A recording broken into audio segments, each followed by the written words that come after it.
What's up, Gunplum modelers? This is Strider Prime bringing you another edition of Gundam Models.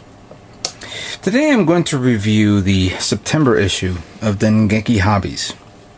Since this is the month of September, normally this came out in the month of August. It's always a month behind, or a month ahead, however you want to look at it.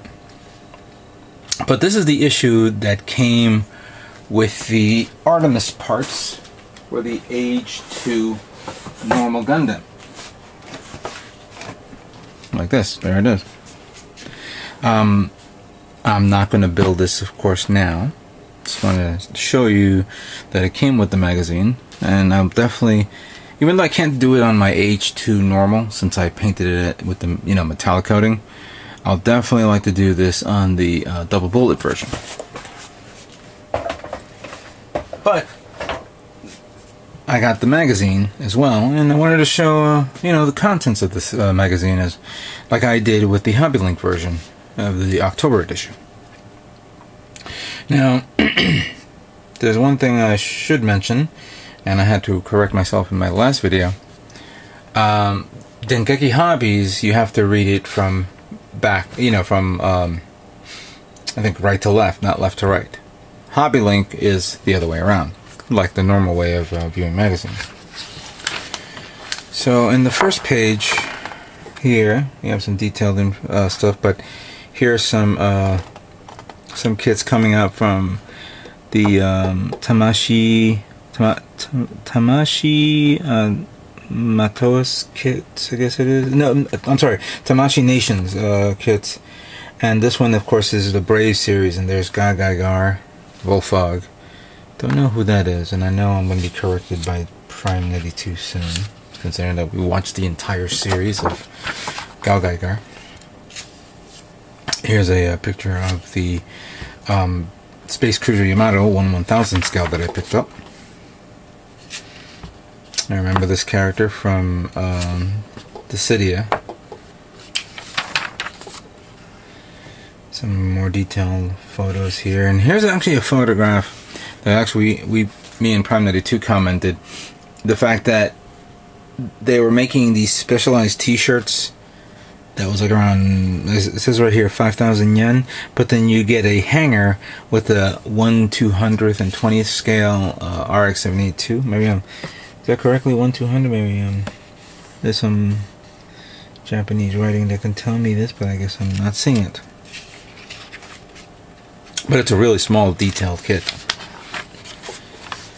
Alright, so there's some other stuff here.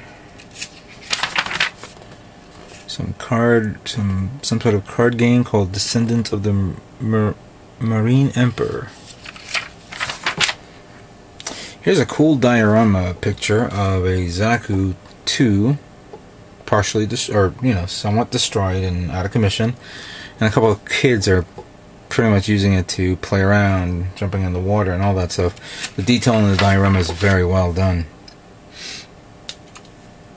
I think these are the ones that won the Gunpla competition in Japan, and in I forgot the area. But I really like how the Zaku was made, especially with the Gatling cannons right here, and the Marasai with an extended hydraulic waist. Here's a couple of dioramas, something that I should keep an eye out. Again, the customization that many people have done on this is amazing. That one looks really nice with the blue. And there's a GM sniper there. I'm trying to remember what this was, but oh, it's called a Jagok. That's kind of cool. There's a Go Custom over there if you can't see it. And of course here is a extended, beautiful shot, of course, of the Artemis parts on the Gundam Age 2 normal.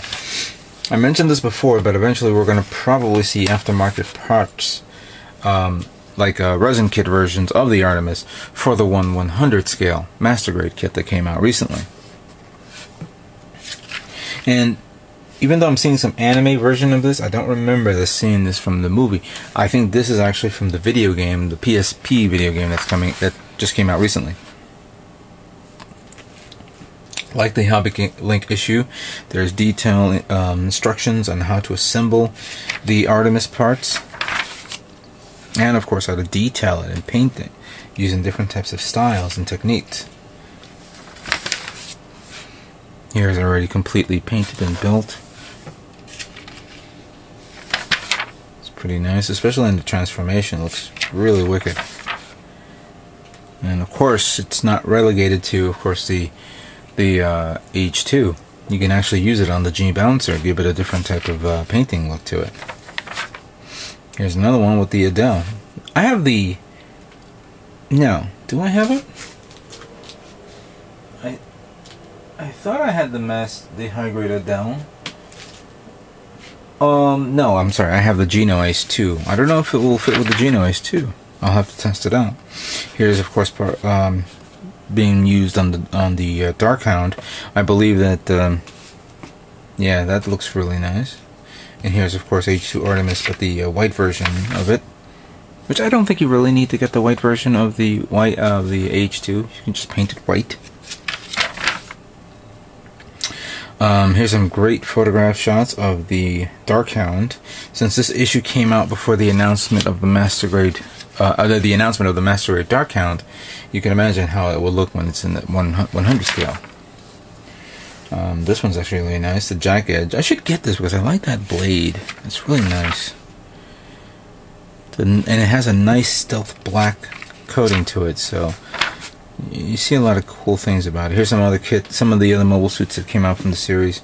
And then, of course, here's the designer colors of both the Orbital and the Fortress Gundam. I have mentioned it before, I'll mention it again. I have the AG version of the Fortress, so I want to make it, but I gotta wait until at least Comic-Con's over, just to get out of the way. Here's the FX, which has already been released. SD version of the Leagless. And there's the high grade version of it, which is coming out soon, which I think came out now. Here's a great picture of the real grade Justice Gundam, and of course, here's some more detailed photographs of it. I should get this, but again, there's so many kits I have here, and I don't want to get overburdened, so I'm probably going to wait until when Comic-Con comes along, and I'll just buy myself a good bag full of kits. But here's some detail work that you can actually do to modify your real grade Justice Gundam. So this magazine will come in handy when the time comes. Okay, of course you can't knock out Freedom. Freedom is an amazing kit on its own. And of course, everybody remembers the Meteor unit, which, by the way, I've noticed a lot of people have begun watching my Meteor unit build, my 400 scale version, just recently.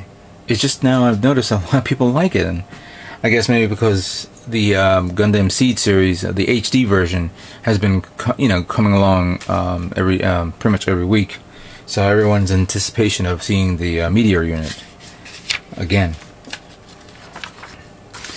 Zaku Marine, another great kit. Should have gotten it, but again, I can't. This is actually a nice kit of the Ewax Jagan, a nice customized build. I don't know if it's resin parts, is it? Yeah, it says conversion parts, so I can imagine the resin parts alone is probably worth twice the admission of the actual kit itself. Here's the base jabber. I have to admit, I like the base jabber. I actually looked at the kit, not built, and I'm contemplating on doing something amazing with this actual kit. So much so, I'm actually considering of buying another one. I like to keep one as a basic one, but I want to modify one to something a little bit more different. This is actually a project that I would like to work on after Comic-Con.